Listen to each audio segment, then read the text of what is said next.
নমস্কার।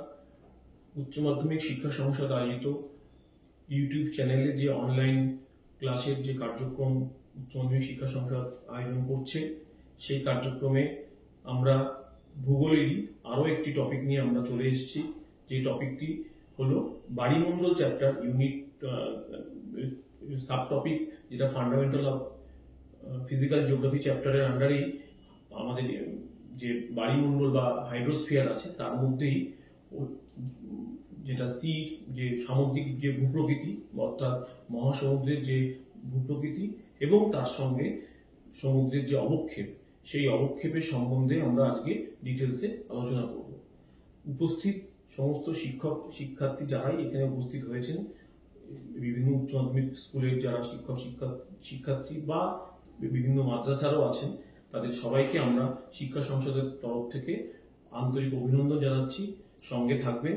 আশা করি আপনাদের যে বিষয়গুলো জানার যে আগ্রহ আছে, সেইগুলো আমরা এই বিষয়গুলো আলোচনার মাধ্যমে আপনাদের বিভিন্ন জানার আগ্রহগুলোকে আমরা সমাধান করতে পারবো এবং এই কার্যক্রমটাকে এগিয়ে নিয়ে যাব।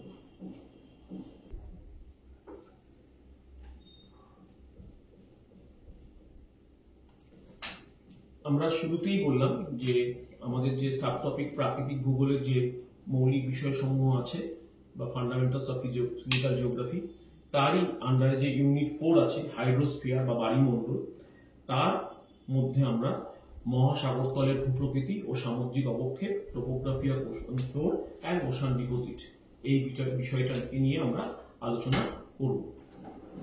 ঠিক আছে, এই যে স্ক্রিনে যে ছবি দুটো আমরা দেখছি, সেখানে একটা বিষয় আগে শুনতে বলি। দেখা যাচ্ছে যে প্রথমে আমাদের বাঁদিকে একটা ভারতের ম্যাপ এর ছবি আছে এবং সেই ভারতের ম্যাপটাকে যদি আমি ফোকাস করি, তাতে কালারে কিছু ডিফারেন্স আছে।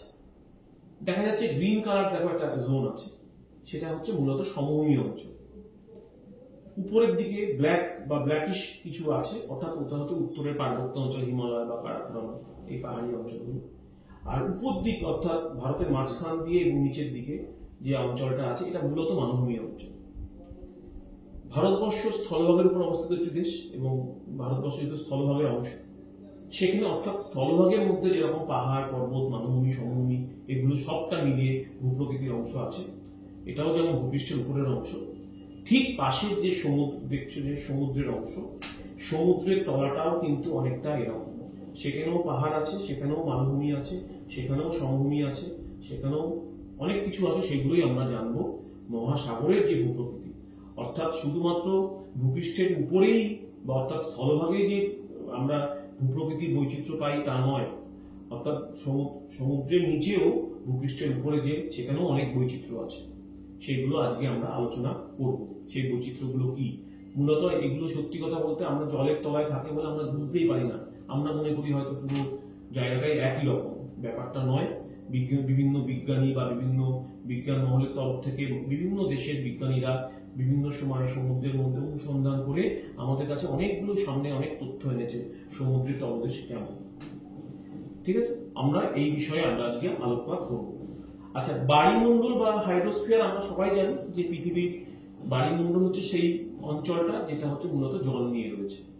তার মধ্যে কি আছে? মহাসাগর আছে, সাগর আছে, হ্রদ আছে, উপহ্রদ আছে, উপসাগর আছে, নদী, নালা, পুকুর, ডোবা, খাল, বিল, সব পৃথিবীর সমস্ত জলভাগটা নিয়েই হচ্ছে বায়ুমণ্ডল, যেটা পৃথিবীর প্রায় 4 ভাগের মধ্যে 3 ভাগই নিয়ে রেখেছে। ঠিক আছে, আমরা সবাই সেটা জানি। প্রায় মোটামুটি প্রায় 70 ভাগ বা 71 ভাগ হচ্ছে জলভাগ। আমরা ছোটবেলা থেকে সেটা জেনে এসেছি। এবং এই যে জলভাগ, তার মধ্যে 95% জলভাগটাই হচ্ছে মহাসাগর, সাগর নিয়ে রেখেছে।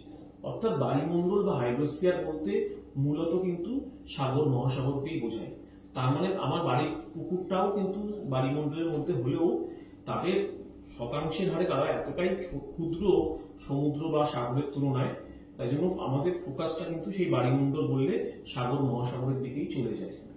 তো আমাদেরও পড়াশোনাটাও সেই সংক্রান্ত বিষয়। তো আজকে আমরা সবার প্রথম সমুদ্রতলের ভূপ্রকৃতি সম্বন্ধে জানব। এই সমুদ্রতলের ভূপ্রকৃতি নিয়ে যিনি প্রথম বা যিনি না, বিভিন্ন বিজ্ঞান মহলে বললাম বিভিন্ন বিজ্ঞানীরাই বিভিন্ন বিষয়ে আলোচনা করেছেন। তাদের কাছ থেকে পাওয়া তথ্য অনুযায়ী আমরা জানতে পারি যে এই সমুদ্রের তলায় আমাদের প্রথম যে অংশটা রয়েছে তার নাম হচ্ছে মহীসোপান, তারপরে মহীঢাল, তারপরে মহীজাগরণ। এবার এই ছবিটার দিকে আমরা আগে ফোকাস করি। তিনটে আমরা বিষয় আমরা পরপর রেখেছি, মহীসোপান, মহীঢাল, মহীজাগরণ। স্যার স্টার্ট কোথা থেকে হচ্ছে? আমাদের সমুদ্রের যেখানে উপকূল, ধরে নাও আমি দীঘা গেছি, আমি পুরী গেছি, সেই সি বিচ থেকে আমি যদি শুরু করি, দীঘা বা পুরী ওটা স্থলভাগের অংশ। এই স্থলভাগের থেকে যেখান থেকে যদি আমি শুরু করি, সেখান থেকে যদি আমি সমুদ্রের দিকে যাই, প্রথম যে 200 মিটারের কম গভীরতাযুক্ত একদম সরু যে অংশটা তুমি দেখতে পাচ্ছ এখানে, এই যে কন্টিনেন্টাল সেলফ বলে আছে, ওটাই হচ্ছে মহীসোপান, যার ঢাল 1 ডিগ্রিরও কম। ছবিটাতে ফোকাস করলে তুমি দেখতে পাচ্ছ যার ঢাল 1 ডিগ্রিরও কম, একদম অগভীর অংশ যেখানে সূর্য আলো সহজে প্রবেশ করতে পারে, সেটাই হচ্ছে আমাদের মহীসোপান। এবং এই মহীসোপানটা কিন্তু অ্যাকচুয়ালি মহাদেশেরই অংশ, স্থলভাগেরই অংশ, কিন্তু জলের তলায়। সমুদ্রের জলটা, জোয়ার ভাটাটা এই অংশের মধ্যেই ওঠানামা করে। উপকূল ভাগে ভাটার সমান যে সমুদ্র পৃষ্ঠের যে নিম্ন সীমা থেকে মোটামুটি 100 ফ্যাদম, ফ্যাদম হচ্ছে সমুদ্রের গভীরতা মাপার একক। 1 ফ্যাদম মানে 2 মিটার, তাহলে 100 ফ্যাদম মানে 200 মিটার। এই 200 মিটার গভীরতাযুক্ত অংশটাই হচ্ছে মহীসোপান, ঠিক আছে। এবং এই মহীসোপান কিন্তু খুব গুরুত্বপূর্ণ। কোন দিক থেকে স্যার গুরুত্বপূর্ণ? সেটা হচ্ছে যে এর অর্থনৈতিক গুরুত্ব খুব বিশাল। কিরকম? যে এখানে প্রচুর প্লাঙ্কটন জন্মায়, মাছের প্রধান খাদ্য, যার উপর বেশ করে মৎস্য ক্ষেত্র গড়ে ওঠে। আচ্ছা, এখানে মনে করো খনিজ তেল, প্রাকৃতিক গ্যাস, বিভিন্ন রকম মণিমুক্ত থেকে টিন, সোনা বা মোনাজাইট বালি, যেখান থেকে আমরা থোরিয়াম পাই। হ্যাঁ, সো এই রকম খনিজ সম্পদগুলো এখানে কিন্তু পাওয়া যায়। তার সঙ্গে সঙ্গে বিভিন্ন বন্দর বা পোতাশ্রয় গড়ে তুলতে গেলেও এই মহীসোপানের একটা বিষয় আছে। মহীসোপান যদি ভগ্ন হয় তাহলে বন্দর গড়ে তোলাটা অনেক বেশি ইজি হয়। তো এই জন্য মহীসোপানের গুরুত্ব কিন্তু প্রচন্ড পরিমাণে রয়েছে, ঠিক আছে। এবার এই মহীসোপানে যদি আমরা বৈশিষ্ট্য হিসেবে দেখতে পাই যে এটা মূলত মহাদেশেরই অংশ কিন্তু নিমজ্জিত, এবং এর গভীরতা বললাম 200 মিটারের কম, এবং ঢাল 1 ডিগ্রিরও কম। ঢালটা কিন্তু খুব কম। আর এখানে মূলত কি পদার্থ থাকে? মূলত স্থলভাগ থেকে যেসব নদী বা বিভিন্ন রকম প্রাকৃতিক শক্তি, সেটা হিমবাহের দ্বারা হতে পারে, বায়ুর দ্বারা হতে পারে, বা বিভিন্ন প্রাকৃতিক শক্তির দ্বারা স্থলভাগ ক্ষয়িত বিভিন্ন রকম পলি, বালি, কাদা দিয়ে এই আমাদের মহীসোপানটা গঠিত, ঠিক আছে। এটাই হচ্ছে আমাদের মহীসোপান। আশা করি তোমাদের অসুবিধা নেই এটাতে। এর পরেরটা দেখো, কন্টিনেন্টাল স্লোপ বলে আছে, তার নাম হচ্ছে মহীঢাল। দেখো মহীসোপান যেখানে শেষ হচ্ছে সেখান থেকে আস্তে আস্তে এটা খারাপভাবে নেমে যাচ্ছে। এই অংশটার নাম হচ্ছে মহীঢাল, যেটার গভীরতা 250 থেকে 300 মিটার। এটা লেখা আছে, কিন্তু এটা অ্যাকচুয়ালি 2000 থেকে 3000 মিটারের কাছাকাছি। 2000 থেকে 3000 মিটারের কাছাকাছি, এবং গভীরতা এবং ঢাল 5 ডিগ্রি মতো, ঠিক আছে। 2000 থেকে 3000 মিটারের কাছাকাছি কিন্তু প্রায় মোটামুটি গড়ে। এবার এর ব্যতিক্রমও আছে, অনেক জায়গায় কমও আছে, বেশিও আছে। গড়ে 2000 থেকে 3000 মিটার মোটামুটি। এটা হচ্ছে আমাদের মহীঢাল। ওকে, এই মহীঢাল কিন্তু এটাও উপকূলের অংশ। মহীঢালকে বলা হয় উপকূলের, মনে করো, প্রকৃত শেষ সীমা। মহাদেশের প্রকৃত শেষ সীমা। এক কথায় মহাদেশ আর মহাসাগরের সন্ধিস্থল বলা চলে এই মহীঢাল, ঠিক আছে। এবং এর গভীরতা ওই 200 থেকে শুরু করে 2000 মিটার পর্যন্ত কিন্তু এর গভীরতা। আচ্ছা, আর এর ঠিক নিচে দেখো একটা ছোট্ট করে একটা অংশ আছে, সেটাকেই বলা হচ্ছে কন্টিনেন্টাল রিজ বা মহীজাগন বা মহীজাগান বলে, যেটা মোটামুটি 300 থেকে 600 মিটার, অর্থাৎ এই অংশ বরাবর সামান্য অংশ, যেখানে গিয়ে গভীর সমুদ্রের সমভূমি শুরু হচ্ছে, ঠিক আছে। সেটাই হচ্ছে 300 থেকে 600 মিটার বিস্তার। এটা বিস্তারটা মোটামুটি এরকম, ঢালটা খুব বেশি না, ওই 1 থেকে 4-5 ডিগ্রির মধ্যে বা তারও কম, ঠিক আছে। এইটা জাস্ট বলা হয় গভীর সমুদ্র, মানে মহীঢালের শেষ প্রান্ত থেকে গভীর সমুদ্র পর্যন্ত একটা স্বল্প ঢালু অংশ, যেটা মূলত পলি সমৃদ্ধ, ঠিক আছে, মূলত পলি সমৃদ্ধ। এবং এটাকে বলা হয় অ্যাকচুয়ালি ক্রমোচ্চ ভূমিভাগ, একটা শেষ হয় আরেকটা শুরু হচ্ছে, সেটাই একটা অংশ হচ্ছে এই মহীঢাল, মহীজাগান। এই তিনটে হচ্ছে মহীসোপান, মহীঢাল এবং মহীজাগান। এই তিনটে হচ্ছে খুব গুরুত্বপূর্ণ। এবং তোমাদের এখানে একটা জিনিস মনে রাখতে হবে যে যদি আমরা ক্ষেত্রফলের রেসপেক্টে যাই, আটলান্টিক মহাসাগরের মহীসোপান কিন্তু সব থেকে বিস্তৃত। ঠিক আছে, পৃথিবীর রেসপেক্টে আটলান্টিক মহাসাগরের মহীসোপান কিন্তু সব থেকে বিস্তৃত। আচ্ছা, আর যদি এবার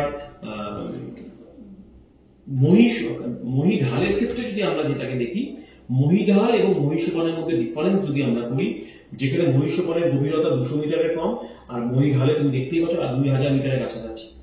ঢালও গভীরতা, এটা ঢালও যেটা মহীসোপানের 1 ডিগ্রি কম, এটা থেকে প্রায় 4-5 ডিগ্রির মতো।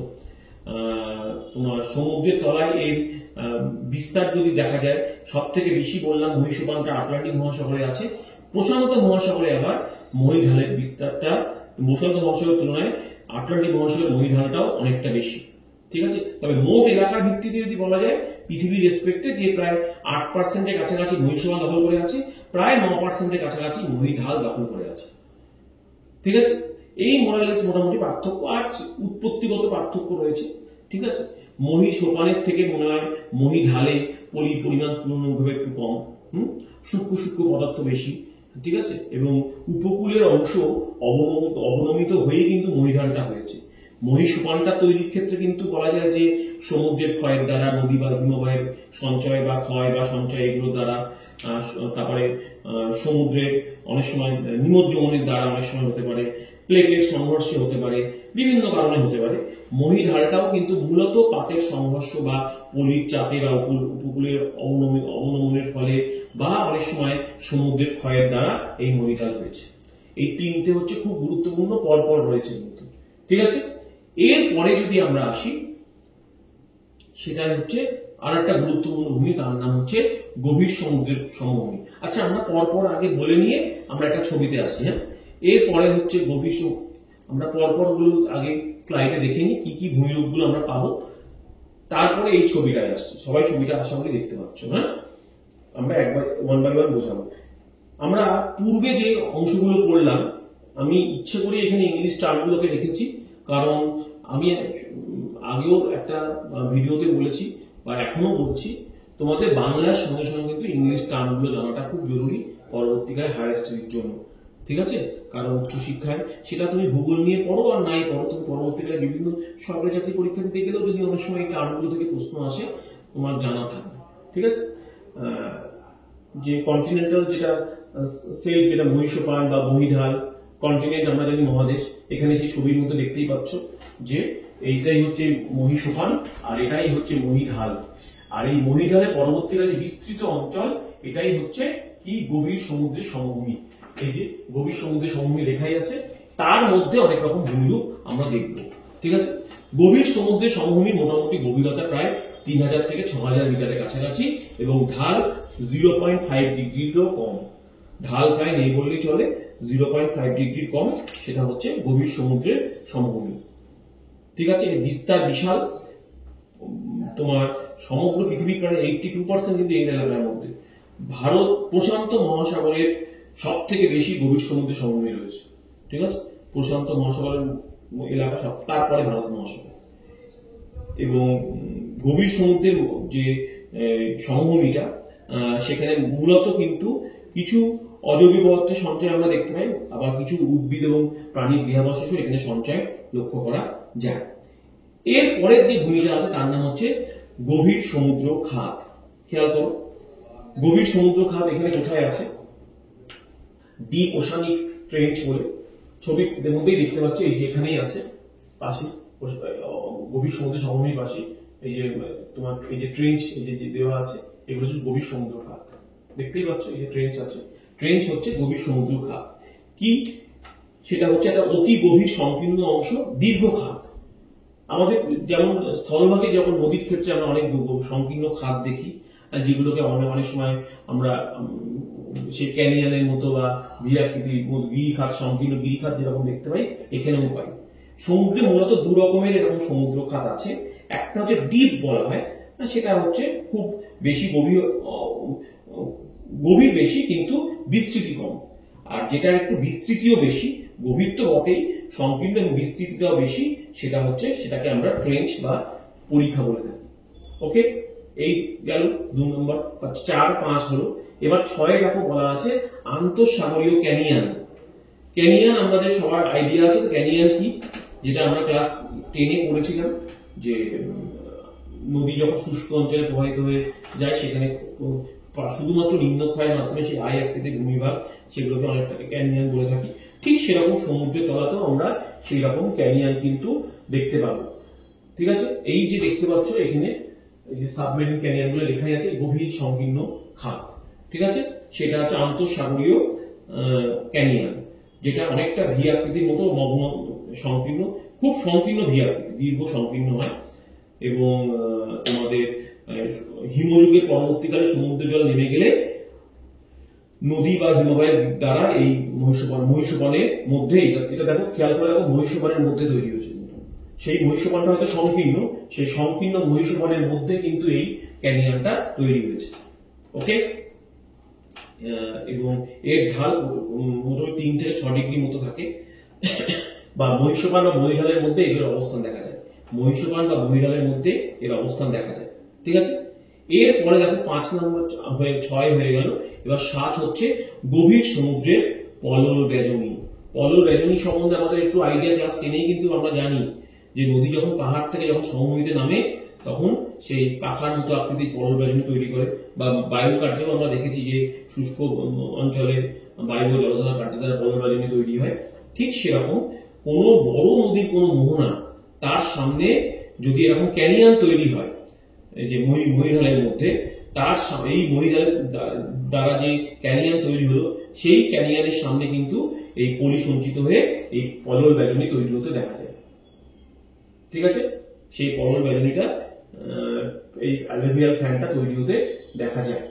হ্যাঁ, নেক্সট কি আবারও বললাম, এই যে এখানে হয়তো আসেনি, সেটা হচ্ছে কি, এই যে সাবমেরিন ক্যানিয়নটা দেখতে পাচ্ছি, এর সামনে এই পলল বেজনীটা অনেক সময় তৈরি হতে দেখা যায়। আর কি ভূমিরূপ দেখতে পাই আমরা সমুদ্রের তলায়? আমরা সমুদ্রের তলায় গভীর সমুদ্রের পাহাড় দেখতে পাই। ঠিক আছে, গভীর সমুদ্রের পাহাড়, এই যে পাহাড়গুলো দেখতে পাচ্ছ, এই যে গভীর সমুদ্রের পাহাড়। এটা কিরকম? এগুলো যেগুলো মোটামুটি এগুলো বৃত্তাকার বা উপবৃত্তাকার টাইপের, একটা টিলা টাইপের। হ্যাঁ, এগুলো যে খুব উচ্চতা 500 থেকে 1000 মিটারের মধ্যে থাকে, খুব বেশি দূরে উঁচু হয় না এরা। এগুলি দেখতে ওই বৃত্তাকার বা উপবৃত্তাকারের মতোই, তবে প্রায় বিস্তৃতি প্রায় 10 কিলোমিটারের কাছাকাছি হয়ে যায়। বিস্তৃতিটা অনেক। মহাসাগরের তলদেশে ফেটে গিয়ে উত্থান বা অবনমনের সময় এটা তৈরি হতে আমরা পাই। আর একটা জিনিস আমার এটা বলা হয়নি, যেমন এই যে একটু আগে বললাম, যেটা 6 নম্বরে 7 নম্বরে গভীর সমুদ্রের পলল বেজনী। আমাদের কিন্তু যে গঙ্গা, সিন্ধু, ব্রহ্মপুত্র যে নদীগুলো নদীর মোহনায় সমুদ্রে গিয়ে নামছে, এই সব নদীর মোহনাতেও কিন্তু অনেক সময় ভারত মহাসাগরের মধ্যে এই পলল বেজনীর অংশ লক্ষ্য করা যায়। তাদের দ্বারা এটা কিন্তু হয়েছে। ঠিক আছে, আচ্ছা, এরপরে খুব ইম্পর্টেন্ট সি মাউন্ট, যেটাকে আমরা সমুদ্র গিরি বলি। সেটা কি? এটা হচ্ছে শঙ্কু আকৃতির পাহাড়। এটা কিন্তু বিচ্ছিন্নভাবে দাঁড়িয়ে থাকে, সি মাউন্ট। ঠিক আছে, এই যে শঙ্কু আকৃতির পাহাড়, এই যে সি মাউন্টটা বলছে, এটা বৃত্তাকার। এবং তুমি দেখো, এই যেটা গভীর সমুদ্রের পাহাড় বললাম, তার থেকে এটা কিন্তু হাইট বেশি, এবং ওটা বৃত্তাকার ছিল, এটা শঙ্কু আকৃতি। এটা প্রায় 3000-4000 মিটারের কাছাকাছি হতে পারে, এবং এর বিস্তৃতিটাও ওই সমুদ্র পাহাড়ের মতোই, কিন্তু এই বিচ্ছিন্নভাবে দাঁড়িয়ে থাকে। ঠিক আছে, এই বিচ্ছিন্নভাবে দাঁড়িয়ে থাকে, এবং শঙ্কু আকৃতি তো বললাম এটাই। এবং সমুদ্রগুলো অনেক সময় এই পাহাড়গুলো উপরে জেগে অনেক দ্বীপ তৈরি হয়। অর্থাৎ এই পাহাড়গুলো যদি অনেক সময় জলতলের উপরে উঠে আসে, তখন সেগুলোই দ্বীপ রূপে অবস্থান করে। যেমন হাওয়াই দ্বীপপুঞ্জ আটলান্টিক মহাসাগরে আছে, সেটা কিন্তু সেই এইরকমই একটা দ্বীপ। ঠিক আছে, আর একটা খুব গুরুত্বপূর্ণ, তার নাম হচ্ছে গায়ট। তার নাম গায়ট। ঠিক আছে, খুব ইম্পর্টেন্ট একটা ভূমিরূপ এই গায়ট। সেই গায়ট কিন্তু কিরকম? এই গায়টটা কিন্তু চ্যাপ্টার টেবিলের মতো হয়। ঠিক আছে, চ্যাপ্টার টেবিলের মতো হয় এই মাথাটা এবং শীর্ষদেশ, এবং দুপাশে খাড়াভাবে নেমে গিয়েছে। মূলত কি হয়? এর উৎপত্তিটা মূলত হয় ওই সমুদ্রের আঘাতের দ্বারা ওই সামুদ্রিক পাহাড় বা এই যে আমরা 6, 7 বা 8 যেগুলো বললাম সমুদ্র পাহাড় বা সমুদ্রগিরি, এগুলোই ক্ষয়প্রাপ্ত হয়ে গায়ট হয়। আর এই গায়টের উপর ইম্পর্টেন্ট এই কারণে, এই গায়টের উপরে আমরা অনেক সময় প্রবাল প্রাচীর তৈরি হতে দেখতে পাই। এখানে এর একটা গুরুত্ব রয়েছে। হ্যাঁ, প্রবাল প্রাচীর যেগুলো আমরা প্রবাল জন্মায় এই গায়টগুলোর উপর অনেক সময় লক্ষ্য করা যায়, প্রবাল পিট তৈরি হতে দেখা যায়। এগুলো গভীরতা খুব বেশি না, 200 মিটারের মধ্যে থাকে এবং ঢালের পরিমাণ বেশ বেশি, 12 থেকে 35 ডিগ্রির মতো, এবং চ্যাপ্টার বা উপরিভাগটা চ্যাপ্টার। ঠিক আছে, নেক্সট কি আছে? সামুদ্রিক বৃত্তচাপীয় দ্বীপমালা। সামুদ্রিক বৃত্তচাপীয় দ্বীপমালা দেখো, যেটা যেটা ওই ভলকানিক যেটা আইল্যান্ড বলছে সেই রকম। মোটামুটি কি চারপাশে জলবেষ্টিত ভূখণ্ডকে আমরা জানি, যেখানে সমুদ্রের মধ্যে যে চারিপাশে জল, মাঝখানে স্থলভাগ, তাকে আমরা কি বলি? দ্বীপ। আর যখন একসাথে অনেকগুলো দ্বীপ, তাকে আমরা কি বলি? দ্বীপপুঞ্জ। এই দ্বীপপুঞ্জগুলো যখন অনেকগুলো, যখন সমুদ্রের তলায় অনেক আগ্নেয়গিরি থাকলো বা আগ্নেয় পর্বত, সেগুলোর উচ্চতা বেড়ে বেড়ে যখন দেখা গেল জলতলের উপরে আসে, তখন সেগুলো দ্বীপ, এবং একসাথে হলে সেটাকে আমরা দ্বীপমালা বলি। ঠিক আছে, এরকম দ্বীপমালা আমরা অনেক দেখতে পাই। প্রশান্ত মহাসাগর থেকে শুরু করে আটলান্টিক মহাসাগর, এরকম অনেক মহাসাগর কিন্তু এরকম দ্বীপমালা দেখা যায়। প্রশান্ত মহাসাগর বিশেষ করে যে অ্যালুশিয়ান দ্বীপপুঞ্জ, তারপরে জাপানের যে দ্বীপগুলো আছে, টোকিও, তারপরে টোকিও বলছি, হনসু, হোক্কাইডো, শিকোকু, এই যে দ্বীপগুলো, এগুলো সব হচ্ছে সামুদ্রিক বৃত্তচাপীয় দ্বীপমালা। দুটো সামুদ্রিক পাতের সংঘর্ষের ফলে কিন্তু এটা হয়, আমরা প্রাথমিক তত্ত্বে পড়েছি। ঠিক আছে, এমনকি ইন্দোনেশিয়ায় আছে না, ইন্দোনেশিয়াতে অনেকগুলো দ্বীপ, এটাও একটা ধরনের সামুদ্রিক দ্বীপমালা। এটা খুব গুরুত্বপূর্ণ। এখানে এগুলো সব নবীন ভূমি পর্বতের অংশ। বলা হয় যে আন্দামান নিকোবর দ্বীপপুঞ্জ, এগুলো কিন্তু অনেক ভৌগোলিকের মত যে হিমালয়েরই একটা বর্ধিত অংশ, সেটাই সমুদ্রের তলায় গিয়ে ওখানে উত্থান হয়ে ওগুলো কিছুটা অংশ উপরে উঠে গিয়ে দ্বীপ হয়েছে। ঠিক আছে, এগুলো এই নিয়ে বিতর্ক আছে আমরা জানি, কিন্তু অনেক ভৌগোলিকরা মনে করেন। এবং এগুলোতে ভূমিকম্পের কেন্দ্ররূপে এখানে অবস্থা, কারণ যেহেতু অভিসারী পাতসীমানায় অবস্থিত, ভূমিকম্প হবে। এরা আয়তনে খুব একটা বড় হয় না, এবং দৈর্ঘ্য প্রায় 1000 কিলোমিটারের কাছাকাছি, প্রস্থ 200 থেকে 300 কিলোমিটার। ওকে, সামুদ্রিক মালভূমি। সমুদ্রের মধ্যে অনেক সময় মালভূমি, আমরা এখানে সমভূমি দেখতে পাচ্ছি, কিন্তু সমুদ্রের মধ্যেও কিন্তু অনেক সময় মালভূমি দেখা যায়। ঠিক আছে, সমুদ্রের তলদেশে কিন্তু সুবিস্তৃত মালভূমি দেখা যায়, যেগুলোর উপরে কিন্তু আগ্নেয়গিরিগুলো অবস্থান করতে দেখতে পাই। এটা মূলত ব্যাসাল্ট শিলা দ্বারা গঠিত হয় এগুলো, এই এগুলো। আর লাস্টে হচ্ছে প্রান্তীয় সামুদ্রিক বেসিন। মহাদেশের প্রান্তভাগে ওই বৃত্তজাতীয় দ্বীপমালা, অর্থাৎ যেখানে বৃত্তজাতীয় দ্বীপমালা তৈরি হয়, আর সমুদ্রের মহাদেশের প্রান্তভাগ মানে মহীসোপান অংশ, তার মাঝখানে অগভীর যে সমুদ্র থাকে বা ছোট, তাকে আমরা সামুদ্রিক বেসিন বলি। গভীরতা 5 কিমি কম, কিন্তু বিস্তৃতি প্রায় 500 থেকে 1000 কিমি মতো। এটাই মোরাললেস হচ্ছে আমাদের সমুদ্র তলের ভূপ্রকৃতি। ঠিক আছে, এগুলো হচ্ছে আমাদের যেগুলো আমরা জানলাম। আমরা যদি প্রথম থেকে যদি একটু খেয়াল করি, আশা করি তোমাদের কাছে খাতা পেন আছে বা বইও আছে, সেই বইটা খেয়াল করলেও তুমি পাবে। এগুলো সব বইতেও তোমরা পেয়ে যাবে। আমি ধরে ধরে বুঝিয়ে দেওয়ার চেষ্টা করলাম। যে প্রথমে ছিল মহীসোপান, তারপরে মহীঢাল, ছবি অনুযায়ী দেখো মহীসোপান, মহীঢাল, এখানে মহী জাগানটা নেই ছবিতে। তারপরে গভীর সমুদ্র সমভূমি। গভীর সমুদ্র সমভূমিটা কিন্তু পুরোটাই। এই গভীর সমুদ্র সমভূমির মধ্যে আমরা কতগুলো জিনিস পেয়েছি, সেটা হচ্ছে গভীর সমুদ্র খাত, আন্তঃসাগরীয় ক্যানিয়ন, পদল ব্যাজনী, সমুদ্র পাহাড়, সমুদ্রগিরি বা সি মাউন্ট, গায়ট, বৃত্তচাপীয় দ্বীপমালা, সামুদ্রিক মালভূমি। আর একটা যেটা এখানে আর একটা গুরুত্বপূর্ণ বিষয়, সেটা হচ্ছে সামুদ্রিক শৈলশিলা। সমুদ্রের মধ্যে একাধিক পাহাড় মিলে সামুদ্রিক শৈলশিলা তৈরি হয়। সমুদ্রের মধ্যে একাধিক পাহাড় মিলে সামুদ্রিক শৈলশিলাটা কিন্তু তৈরি হয়। এখানে আমার একটা ত্রুটি রয়ে গিয়েছে, এখানে কিন্তু এই পয়েন্টটা আমার লেখা হয়নি, কিন্তু সামুদ্রিক শৈলশিলা খুব গুরুত্বপূর্ণ একটা ভূমিরূপ। ঠিক আছে, সমুদ্রের সমভূমিতে অনেকগুলো পাহাড় মিলে, বিভিন্ন মগ্ন পাহাড়, এগুলো মিলে সামুদ্রিক শৈলশিলাটা হয়, যেটা এখানে ছবিতে আছে যে মিড ওশানিক রিজ, এই যে ছবিতে রয়েছে। কিন্তু এটা আমাদের এখানে পয়েন্ট আউটে আমাদের তৈরিতে পরবর্তীকালে যদি সংশোধনের সুযোগ থাকে অবশ্যই আমরা করে দেবো। এটা আমরা এখানে ছবিতে দেখতে পাচ্ছি, একাধিক পাহাড়ের লাইন দিয়ে যখন অবস্থান করবে সেটাকে আমরা শৈলশিলা বলবো। এটাও তাই, মহাসাগরীয় পাত পরস্পর যদি বিপরীত দিকে, অর্থাৎ প্রতিসারী পাত সীমানায় যদি পরস্পর বিপরীত দিকে সরে যায়, ভিতরের থেকে কি হয়, ম্যাগমা উঠে এসে এই শৈলশিলাটা তৈরি করে। এগুলোর উচ্চতা খুব বেশি না, 1-2000 মিটার। দেখো হাইট খুব কম, 1-2,000 মিটার, এবং চওড়া কিন্তু অনেক বিস্তৃত, প্রায় 1,000 কিলোমিটার উপর চওড়া। পৃথিবীর সব থেকে বৃহৎ মানে গুরুত্বপূর্ণ যে শৈলশিলা সেটা হচ্ছে মধ্য আটলান্টিক শৈলশিলা। আটলান্টিক মহাসাগরের ঠিক মাঝখান বরাবর আছে, প্রায় এসের মতো দেখতে, পৃথিবীর বৃহত্তম ও দীর্ঘতম শৈলশিলা, ঠিক আছে, এবং খুব গুরুত্বপূর্ণ এটা।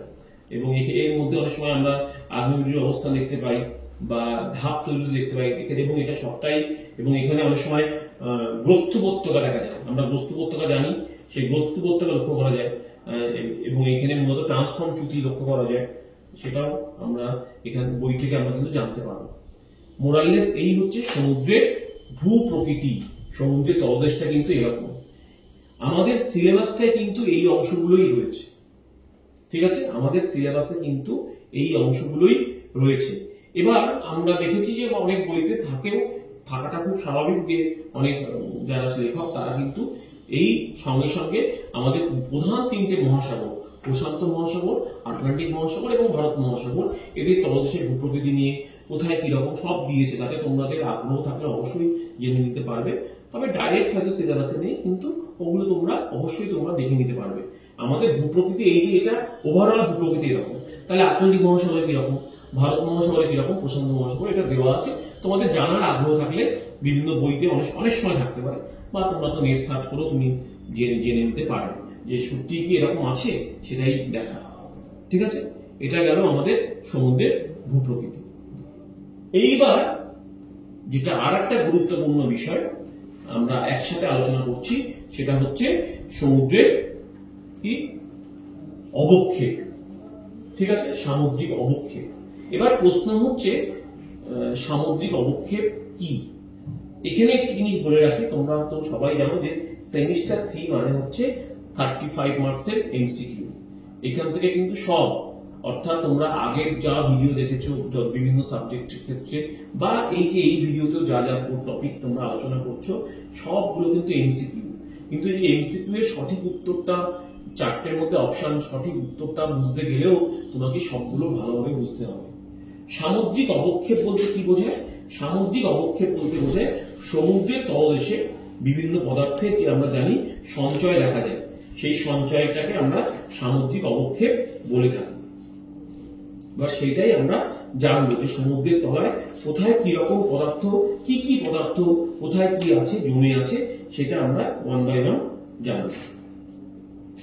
এবার এই যে সামুদ্রিক অবক্ষেপটা আমরা জানবো, সেখানে যে এটা আলোকপাতটা প্রথম করেন কে? ক্যাপ্টেন ফিপস বলে একজন ভৌগোলিক, তিনি প্রথম এই আমাদের সমুদ্রের তলার অবক্ষেপ নিয়ে প্রথম একটা ধারণা দেন অনেক বছর আগে, প্রায় আজ থেকে প্রায় 300 বছরের কাছাকাছি, 250 বছর তো বটে। তবে পরবর্তীকালে স্যার জন মারে, একজন সমুদ্র বিজ্ঞানী, তিনি একটা চ্যালেঞ্জার অভিযানে গিয়ে তিনি বিস্তারিত তথ্য নিয়ে সামুদ্রিক অবক্ষেপ সম্বন্ধে আমাদের কাছে একটা বিশাল তথ্য দেন। তা আমরা বুঝেই গেলাম সমুদ্র বা সাগর বা মহাসাগর তলদেশে যেসব পদার্থ জমে আছে সেটাই অবক্ষেপ। এবার দেখা সে অবক্ষেপগুলো কি কি বা কোন কোন পদার্থ। এবার এই অবক্ষেপটাকে না ব্যাখ্যা করতে গেলে আমাদের যদি এইভাবে ব্যাখ্যা করি, দুটো ভাগে ভাগ করতে পারি, একটা উৎপত্তি অনুযায়ী আর একটা হচ্ছে তার অবস্থান অনুযায়ী। উৎপত্তি মানে এই অবক্ষেপগুলো কোথা থেকে উৎপত্তি হয়ে আসছে, কোথা থেকে আসছে সেইটা নিয়ে যদি দেখি, সেটা নিয়ে যদি দেখতে চাই, এটাকে দুটো ভাগে ভাগ করা যায়। দুটো ভাগ কি দেখো, প্রথমটা হচ্ছে পার্থিব অবক্ষেপ। প্রথমটা হচ্ছে পার্থিব, মানে পৃথিবীর মধ্যেই বিভিন্ন জায়গা থেকে সে আসছে, পদার্থগুলো এসে সমুদ্রের তলায় জমা হচ্ছে, পার্থিব পৃথিবী কেন্দ্রিক। আর একটা হচ্ছে অপার্থিব বা মহাজাগতিক। হঠাৎ করে উল্কাপিণ্ড বা ধূমকেতু, উল্কার একটা অংশ এসে সমুদ্রের তলায় জমা হলো, তাহলে এর উৎসটাকে মহাকাশ।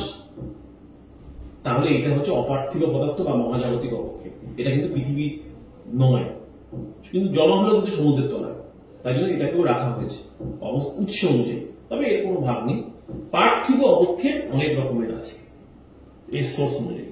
সবার প্রথম স্থলবিধৌত পদার্থ, মানে বুঝতেই পারছো, অর্থাৎ আমরা স্থলভাগে আছি, স্থলভাগ থেকে বিভিন্ন প্রাকৃতিক শক্তি, কি হতে পারে, নদী হতে পারে, বায়ু হতে পারে, হিমবাহ হতে পারে, তারা বিভিন্ন সময় বিভিন্ন প্রাকৃতিক শক্তি, তাদের দ্বারা পলি, বালি, নুড়ি, কাপড় এগুলো ক্ষয়প্রাপ্ত হয়ে যখন এই সমুদ্রের তলায় গিয়ে জমা হয় সেগুলোকে আমরা টেরিজোনাস অবক্ষেপ বা সঞ্চয় বা স্থলবিধৌত সঞ্চয় বলছি। ঠিক আছে, এটাই গেল স্থলভাগ বিধৌত। আর কি?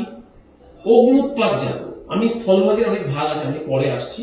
হ্যাঁ, অগ্নুৎপাতজাত সেটা আমি পরে ওয়ান বাই ওয়ান বলে নিই। আমি অগ্নুৎপাতজাতটা কি বুঝতেই পারছো, নামই অগ্নুৎপাতের মাধ্যমে। সেটা আগ্নেয়গিরি কোথায় থাকতে পারে? সমুদ্রের তলায় থাকতে পারে, সমুদ্রের পাড়ের ধারে থাকতে পারে, বা সমুদ্রের পাশেও থাকতে পারে। সেই অগ্নুৎপাতজাত পদার্থ যখন অগ্নুদ্গমের মাধ্যমে এসে সূক্ষ্ম হোক বা পাইরোক্লাস্ট হোক, লাভা ম্যাগমা হোক, সেগুলো যখন সমুদ্রের তলায় জমা হয় সেটাকে আমরা অগ্নুৎপাতজাত পদার্থ বলতে পারি। দেখো নেক্সট, অদক্ষিপ্ত পদার্থ।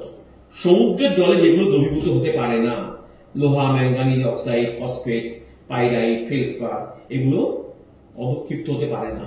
এগুলো তখন কি হয়? সাগর মহাসাগরের নিচে সঞ্চিত হতে দেখা যায়। সেইগুলোকে এগুলো অনেক সময় জলের মনে করে স্থলভাগ থেকে আসলো, কিন্তু এগুলো জলের সঙ্গে মিশতে পারলো না এগুলো। বা অনেক সময় যে সমুদ্র তো আসলে কি একটা অবনমিত অংশ, মহাদেশের একটা অংশ বসে গিয়ে সেখানে জলে জমে সাগর মহাসাগর হয়েছে, সেখানে প্রথম থেকে হয়তো এগুলো ছিল। নেক্সট আর কি হতে পারে? রাসায়নিক বিক্রিয়া। রাসায়নিক বিক্রিয়ার ফলে সৃষ্ট অবক্ষেপ, রাসায়নিক বিক্রিয়া। হ্যাঁ, ফেলসপার, কোয়ার্টজ, এই ধরনের বিভিন্ন রকম যে রাসায়নিক ও খনিজ পদার্থ, তার সঙ্গে সমুদ্রের লবণ বিক্রিয়া করে অনেক নতুন নতুন পদার্থ তৈরি করে, সেগুলো মাটির তলায় জল সমুদ্রের তলায় জমা হয়, তাহলে সেটা একটা সঞ্চয়। আর একটা হচ্ছে খুব ইম্পর্টেন্ট, খুব গুরুত্বপূর্ণ, তার নাম হচ্ছে জৈব অবক্ষেপ।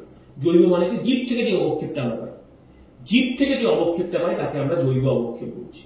ঠিক আছে, জীব, সেটা উদ্ভিদ হতে পারে বা প্রাণী হতে পারে, তাদের দেহাবশে সঞ্চিত হয়ে এই আমরা সমুদ্র তলায় জমতে দেখি, সেগুলোকে আমরা জৈব অবক্ষেপ বলে থাকি। আমরা ওয়ান বাই ওয়ান আসবো প্রত্যেকটা, দেখি। এবার স্থলভাগের মধ্যে আমরা কি পাচ্ছি? দেখো, তিনটে জিনিস স্থলভাগ থেকে যে পদার্থগুলো সঞ্চয় হয় তার সেগুলো কিন্তু মূলত এই তিনটে: নুড়ি, বালি, কাদা। এই তিনটে মূলত। নুড়ি মোটামুটি একটু বড় হয়, যেগুলো 2 মিলিমিটারের ব্যাসের বেশি বেশি বেশি বড় হয়। ঠিক আছে, মোটা দানা নুড়ি বলি। ওজনে একটু ভারী হওয়ার জন্য এরা কিন্তু একদম পাড়ের ধারে থাকে। বালি হচ্ছে তার থেকে একটু ছোট, হ্যাঁ, 0.17 মিলিমিটার থেকে 2 মিলিমিটারের মধ্যে। তবে বালি যেহেতু দানাগুলো একটু সূক্ষ্ম হয় বলে, একটু মিহি দানা হয় বলে, বা এগুলো পাড়ের ধারে থাকলেও আস্তে আস্তে জলের মধ্যে বেশি দেখা যায়, জলের একটু গভীরতার মধ্যেও দেখা যায়। আর সব থেকে মিহি হচ্ছে কাদা, বালির অপেক্ষা আরো সূক্ষ্ম, তাই জন্য এরা উপকূল থেকে একটু দূরেই থাকে, যেটা অনেক দূর যেতে পারে। ঠিক আছে, এবং এদের বিভিন্ন পদার্থের উপস্থিতির জন্য এদের কালার অনেক সময় অনেক রকম হয়। নীল, লাল, লাল এবং সবুজ। ঠিক আছে, নীল, লাল এবং সবুজ। নীল কাদাটা মূলত আয়রন সালফাইডের জন্য, লাল কাদাটা মূলত আয়রন অক্সাইডের জন্য, আর সবুজ কাদাটা মূলত পটাশিয়াম সিলিকেট আর গ্লুকোনাইট।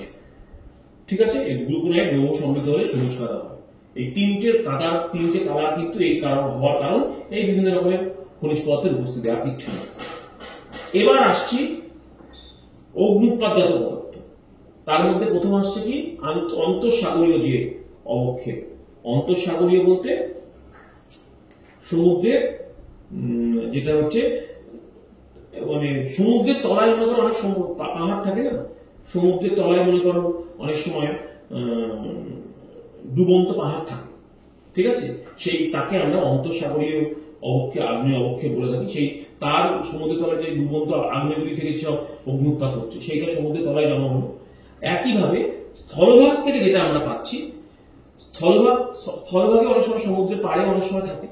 ঠিক আছে, সেখান থেকে আগ্নেয়গিরির মাধ্যমে ভস্ম, ছাই, সূক্ষ্ম ধূলিকণা এসে জলের তলায় যখন জমা হয়, সেটাকে আমরা বলছি স্থলভাগজাত আগ্নেয় পদার্থ।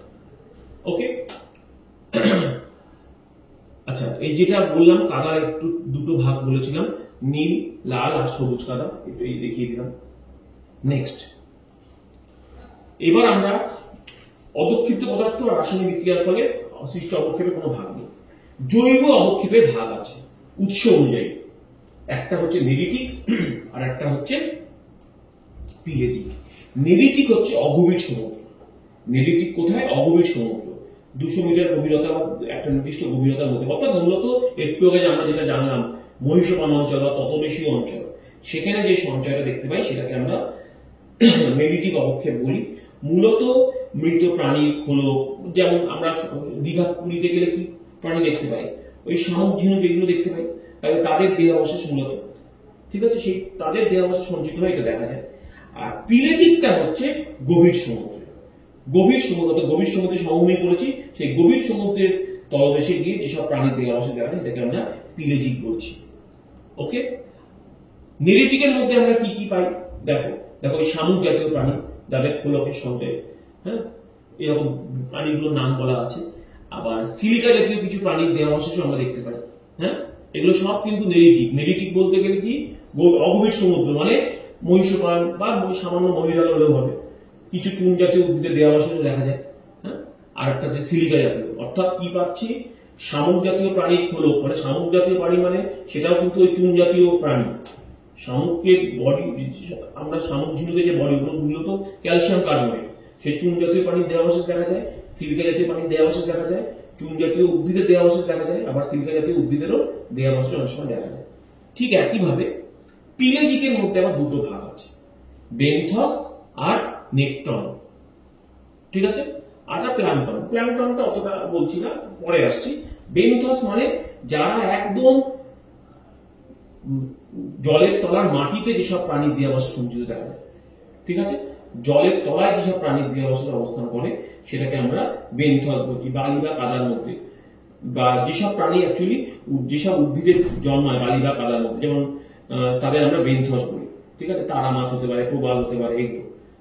আর নেকটনটা হচ্ছে যেসব প্রাণী, যেসব স্তন্যপ্রায়ী প্রাণী গভীর সমুদ্রে মূলত সাঁতার কেটে বেড়ায় এক কথায় বা ঘুরে বেড়ায়, সেগুলোকে আমরা বলছি নেকটন।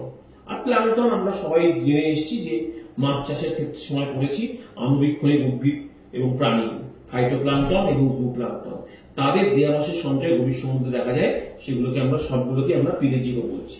সো এই যে আমরা সবটা জানলাম, এটাই আমরা কি দেখতে পাচ্ছি, সবটা কিন্তু ভালোভাবে একটু ফোকাস করো, উৎপত্তি অনুযায়ী সমুদ্রের তলায় সব সমুদ্রের তলায় জমা হচ্ছে, কিন্তু এটা কিসের ভিত্তিতে ভাগ, উৎপত্তি অনুযায়ী, সোর্স অনুযায়ী, কোথা থেকে পদার্থটা আসছে, ঠিক আছে, সেই সোর্স অনুযায়ী এতগুলো ভাগ।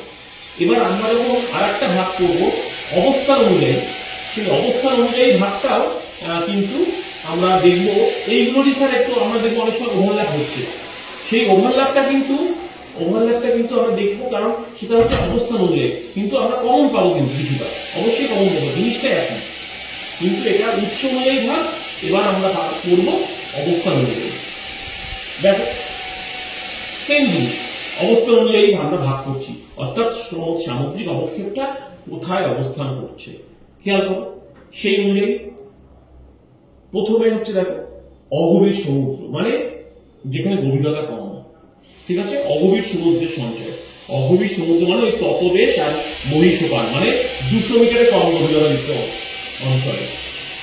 আর একটা হচ্ছে গভীর সমুদ্র, মানে 200 মিটার বা তার বেশি, তার মানে মহীঢাল আর গভীর সমুদ্র আর সমুদ্র খাতের সঞ্চয়।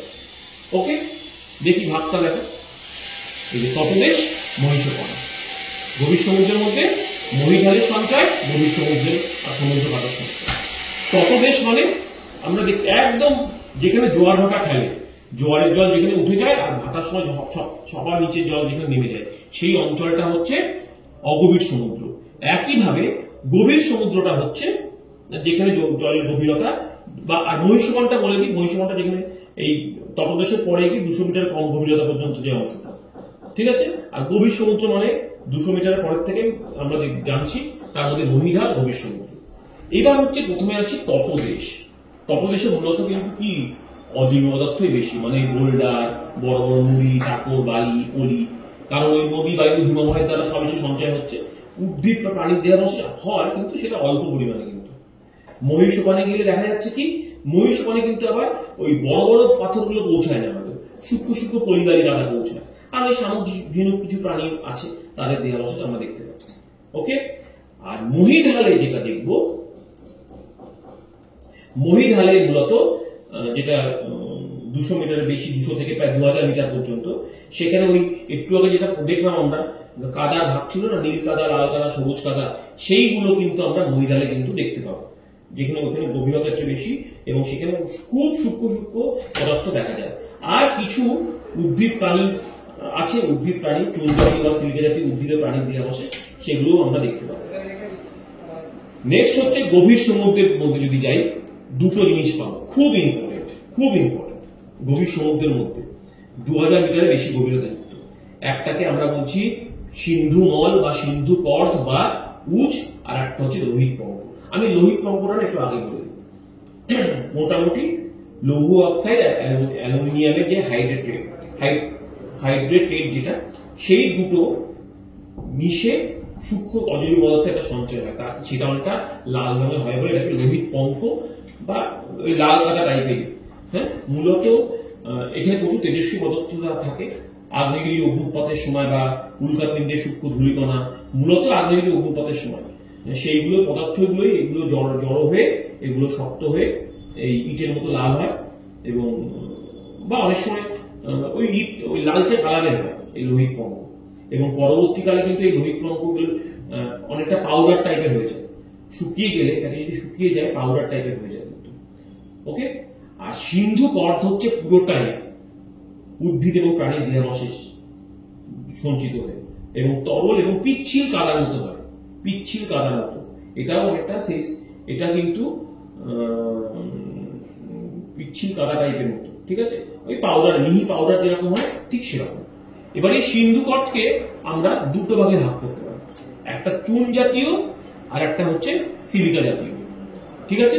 অর্থাৎ যে সিন্ধু কর্দে চুনের ভাগ মানে ক্যালসিয়াম কার্বনেটের ভাগ বেশি, প্রায় 80% কাছাকাছি, সেটাকে আমরা চুন জাতীয় বলবো। আর একটা হচ্ছে যেটা সিলিকার ভাগ বেশি, সেটা সিলিকা জাতীয়।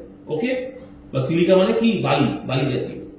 এবার চুন জাতীয় দেখো আমরা দুটো ভাগ করতে পারি, একটা টেরোপড। স্যার টেরোপড কি? টেরোপড একটা ওই সামুদ্রিক শামুক ঝিনুক টাইপের একটা ভাসমান প্রাণী, মোচাকৃতির মতো হয়, একটা ভাসমান মতো প্রাণী, ওরকম খোলস আছে, এটা টেরোপড। তার দেহাবশেষ সঞ্চিত হয়ে মূলত ক্রান্তীয় অঞ্চলে দেখা যায়, এই সঞ্চয়টা দেখা যায় মূলত ক্রান্তীয় অঞ্চলে। এর গভীরতা 600 থেকে 2000 মিটারের মধ্যে এটা দেখা যায়। আর একটা যে সিন্ধু কর্দ আছে গ্লোবিজালিনা, মূলত একটা গভীর সমুদ্রে, এটা একটা রকম কীট, গ্লোবিজালিনা নামক একটা প্রকার কীট। সেই কীটের দেহাবশেষ, তার সঙ্গে কোথাও কোথাও ফোরামিনিফেরা নামক প্রাণীর দেহাবশেষ সঞ্চিত হয়ে এই চুন জাতীয় সিন্ধু কর্দ হয়। এটাও মূলত ক্রান্তীয় উপক্রান্তীয় অঞ্চলে, তবে এটা একটু বেশি গভীরে, প্রায় 4000 থেকে 8000 মিটার গভীরতায়, ঠিক আছে, এই সঞ্চয় দেখা যায়। টেরোপডে কিন্তু মনে রাখতে হয় প্রায় 80% কাছাকাছি ক্যালসিয়াম কার্বনেট, আর এটা একটু কম, 65%, মানে এটা বলতে গ্লোবিজালিনা। নেক্সট হচ্ছে সিলিকা জাতীয়। সিলিকা জাতীয় দুটো, রেডিওল্যারিয়ান আর একটা হচ্ছে ডায়াটম।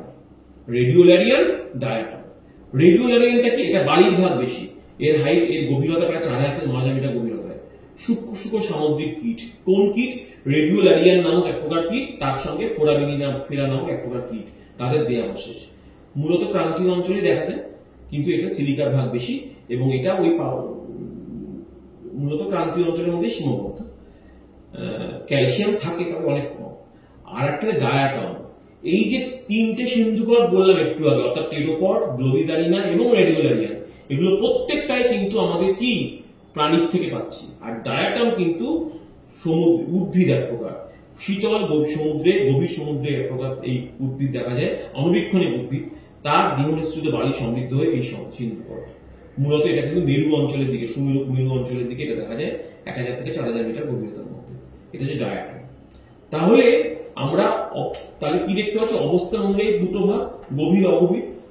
অগভীরের মধ্যে তপদেশ আর মহীসোপানে আমরা দেখলাম মূলত অজৈব পদার্থ, মানে নুড়ি বালি কাপড়, এগুলো জৈব পদার্থ থাকলো অল্প। আর গভীর সমুদ্রের মধ্যে দুটো, মহিডাল আর গভীর সমুদ্র সমভূমি আর সমুদ্র খাত। সমুদ্র খাত ও সমভূমিতে কি দেখা যাচ্ছে? সিন্ধু কর্দ আর লোহিত পঙ্ক। লোহিত পঙ্কটা তো আমরা বলেই দিয়েছি। সিন্ধু কর্দ বললাম দু রকমের হয়, চুন জাতীয়, সিলিকা জাতীয়। চুন জাতীয় দুটো, টেরোপড, গ্লোবিজালিনা। টেরোপডটা টেরোপড নামক প্রাণী, গ্লোবিজালিনা হচ্ছে গ্লোবিজালিনা নামক প্রাণী দেহাবশেষ, তার সঙ্গে ফোরামিনিফেরা প্রাণীর দেহাবশেষও থাকে। আর রেডিওল্যারিয়ানটা হচ্ছে মূলত রেডিওল্যারিয়ান, তার সঙ্গে ফোরামিনিফেরা দেহাবশেষ। আর ডায়াটাম হচ্ছে এক প্রকার উদ্ভিদ, তার দেহাবশেষ। সিলিকা জাতীয় কারণ সিলিকার ভাগ বেশি, মানে বালির ভাগ বেশি। চুন জাতীয় গুলোতে চুনের ভাগ বেশি। এবার অবস্থান অনুযায়ী যদি আমি একটা ছবি দেখতে চাই, দেখো অনেকটা এরকম ছিল হচ্ছে। অগভীর সমুদ্র মানে কোনটুকু বোঝাচ্ছে দেখো? তপদেশ আর মহীসোপান। এবং সেখানে যে স্থলভাগের মধ্যে মূলত তপদেশের মধ্যে মূলত প্রস্তরখণ্ড, নুড়ি, বালি মানে আকারে বড় যেগুলো, আর সূক্ষ্ম সূক্ষ্ম বালি, পলি, কাদা মিলে হচ্ছে মহীসোপান অঞ্চল। মহীখালে ওই 3-4 রকমের কাদা, হ্যাঁ, আর সামান্য পাড়ি দেওয়াশে আছে। আর গভীর সমুদ্রে মূলত কি দেখা যাচ্ছে, চুন জাতীয় আর সিলিকা জাতীয় সিন্ধুকট, আর তার সঙ্গে লোহিত পর্ব অবস্থানগত ভাবে এই। ঠিক আছে, বোঝা গেল? তো আজকে আমরা যে টপিকটা গুলো, দুটো টপিক একসাথে আলোচনা করলাম। হাইড্রোস্ফিয়ার চ্যাপ্টার বা বায়ুমণ্ডল চ্যাপ্টারে মহাসাগরের ভূপ্রকৃতি এবং তার সঙ্গে মহাসাগরের তলায় অবক্ষেপ, ভূপ্রকৃতি কি কি ভূপ্রকৃতি লক্ষ্য করা যায় সেগুলো ডিটেলসে আমরা 1 by 1 আলোচনা করেছি, ছবি দেখিয়ে দেখিয়ে। তোমরা ভালোভাবে সেটাকে দেখবে, অবজার্ভ করবে, ভিডিওটা ভালোভাবে শুনবে এবং তার সঙ্গে বইয়ের সঙ্গে মেলাবে, দেখবে সবটাই তুমি, আশা করি তুমি সবটাই বুঝে ফেলবে। একইভাবে সামুদ্রিক অবক্ষেপ যেটা আমরা জানলাম, সমুদ্রের তলায় কি কি অবক্ষেপ দেখা যাচ্ছে, তাদের অবস্থান অনুগতভাবে এবং উৎসগতভাবে তাদের শ্রেণী বিভাগটা, সেক্ষেত্রেও যেসব ছবি ব্যবহার করেছি বা যে চার্ট ব্যবহার করেছি, আশা করি তোমরা সবাই বুঝতে পেরেছো। এবং এরপরে যদি পরবর্তীকালে যদি একটু বইটাও একবার দেখে নাও, আশা করি এই 2 পোর্শন থেকে যেসব তুমি এমসিকিউ তুমি আসবে সেটা তুমি সব সহজে অ্যান্সার করতে পারবে। আর আজকে আমরা এখানেই প্রোগ্রামটা শেষ করছি এবং তোমরা এই ভিডিওগুলো রেগুলার দেখতে থাকো। এরপরেও আরো অনেক গুরুত্বপূর্ণ টপিকগুলো সেমিস্টার 3 এবং পরবর্তীকালে সেমিস্টার 4 এর টপিকগুলো আসবে, যেগুলো তোমাদের আশা করি পড়াশোনার ক্ষেত্রে সাহায্য করবে। আজকের মতো এখানেই শেষ করছি।